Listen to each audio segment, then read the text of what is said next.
Hello, my name is Nikki Lamb from the Neil Squire Society, and this presentation is on barriers to employment. This presentation will advance by itself. All you need to do is observe and listen. I will read and explain all the information as we go along. For the purpose of this PowerPoint, I'm going to refer to barriers in two types. I'm going to speak to barriers outside of us and barriers inside of us. Barriers outside of us are the things that Marley Matlin was just sharing with you in the YouTube clip you watched. Barriers that come from society, barriers that come from outside us, and very often things that we can't change or control. We can certainly advocate for our rights and those sorts of things, but they aren't always things that we can change ourselves. Barriers from inside of us are things we do have control over. So those are the things I'm going to focus on as we continue this PowerPoint. Here are some examples of barriers that come from inside. Our physical impairment, the barrier that we have, our disability, comes from inside. We can't always control that. Well, lots of times we can't control that. But with accommodation, we can minimize the impact of that. The second thing, lack of sleep can be a barrier. Pain can be a barrier. Poor nutrition, lack of exercise, stress, depression, and our attitude. Now, points 2 through 6 will be spoken to in other lessons in your Wellness for Work module. So today, I'm just going to speak to points 7 and 8 in a little more detail. Depression and attitude. Depression. Depression is a mental state characterized by a pessimistic sense of inadequacy and a despondent lack of activity. Sad feelings of gloom and inadequacy. Symptoms of depression.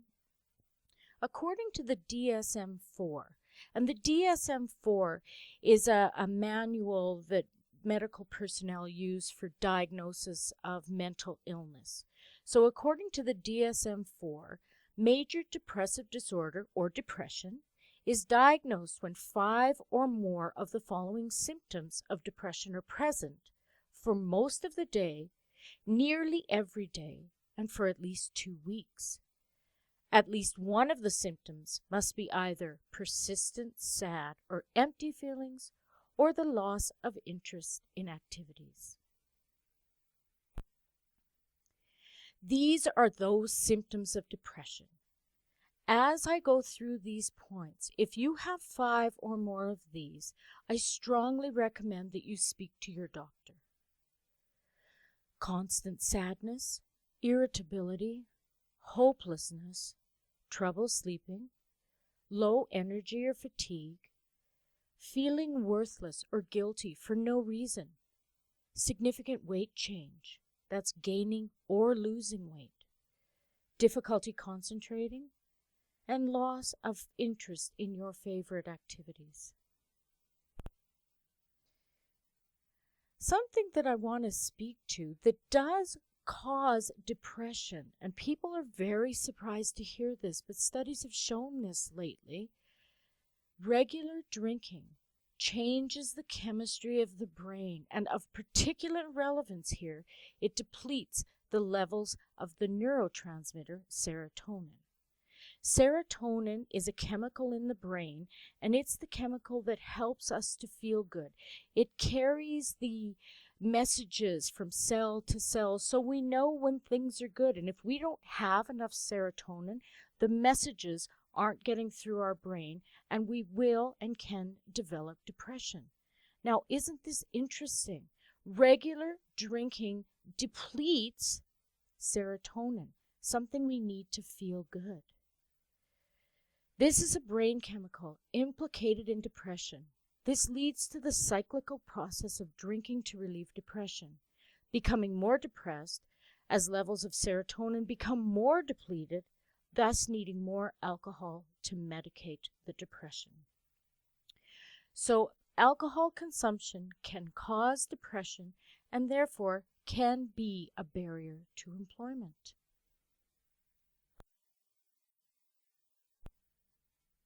This may surprise some of you. Cigarette smoking. Cigarette smoking, too, has been known to cause depression. Now, I'm sure you're thinking this is crazy, and there was a time in my life when I would smoke. I smoked for years, and I would swear to you, smoking relaxed me. Now that I've had time to look back on why I was relaxed, I think it was because it was for 10 minutes it took me to smoke that cigarette that I wasn't really having to do or focus on anything else. I think that's why I was relaxed. Because now studies have shown nicotine increases an enzyme in our body called cortisol. Cortisol depresses the synthesis of serotonin. And as we know, we need serotonin to feel good. They found the risk of suffering depression increases 41% in smokers in comparison with non-smokers. And something else I want to share with you, cortisol, nicotine increases cortisol. Cortisol is the enzyme that causes belly fat. So if we think that by smoking we're going to lose weight, we may eat less is why we're losing weight, but nicotine actually increases the cortisol, which causes the belly fat. Now, I'm sure this is very shocking for you, and I was really surprised to find it out myself, but I would encourage you all, if you're a smoker, to consider cutting back or giving up smoking. The next thing we're going to speak to is attitude. Attitude can be a barrier to employment. Attitude can be a barrier to a lot of things. The Webster's Dictionary defines attitude as a mental position with regard to a fact or state. An example is a helpful attitude, or a feeling or emotion toward a fact or state. A state of mind or a feeling, a disposition. That's how they define attitude. So how are attitudes formed? We all have attitudes, good, bad attitudes. How are they formed? Our attitudes are formed from our thoughts. Attitudes begin with thoughts, and bad attitudes begin with damaging thoughts. Then those thoughts become suggestions in our minds, and those suggestions become words that come out of our mouths. So I'd like to just pause just for a few seconds here. See if you can look into your mind and see what you're thinking, or recall if you've ever had a thought. Like when I look in the mirror and I have the thought, oh, I'm so ugly. Oh, I'm so fat. Why is my hair like this? Those sorts of thoughts. Just pause for a moment and think about some of the thoughts you have had.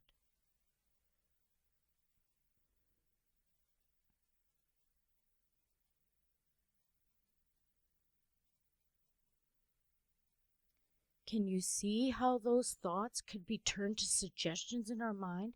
Maybe we start to really believe we are ugly, we are fat, there's something wrong with us. And then pretty soon we're telling people, you know, I'm ugly and you know I'm fat. And there's our attitude right there.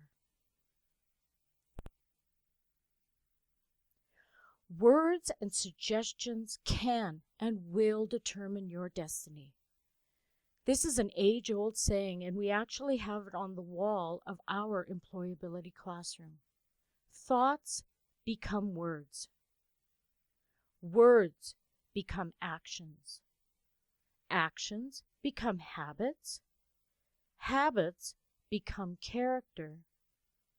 Character becomes destiny. So how do we change our attitude? If you do feel that you have a bad attitude, how can you change it? Attitudes are sometimes so ingrained that it's really hard to change them. But I promise you, we always have the power to choose the attitude we will exhibit. But I can also tell you it's not always easy. Here is an exercise that works. For the next 30 days, every day, say out loud or to yourself in your mind, I feel healthy. I feel wealthy. I feel terrific. I know it sounds simple. I know it sounds kind of hokey, but it does work. Instead of those negative thoughts that bombard us all the time, these are positive statements, positive thoughts. These thoughts will become words. These words will become actions. Pretty soon you will start to feel healthy, wealthy, and terrific. And then that becomes your destiny. So try it for the next 30 days and see if there's some change in how you feel.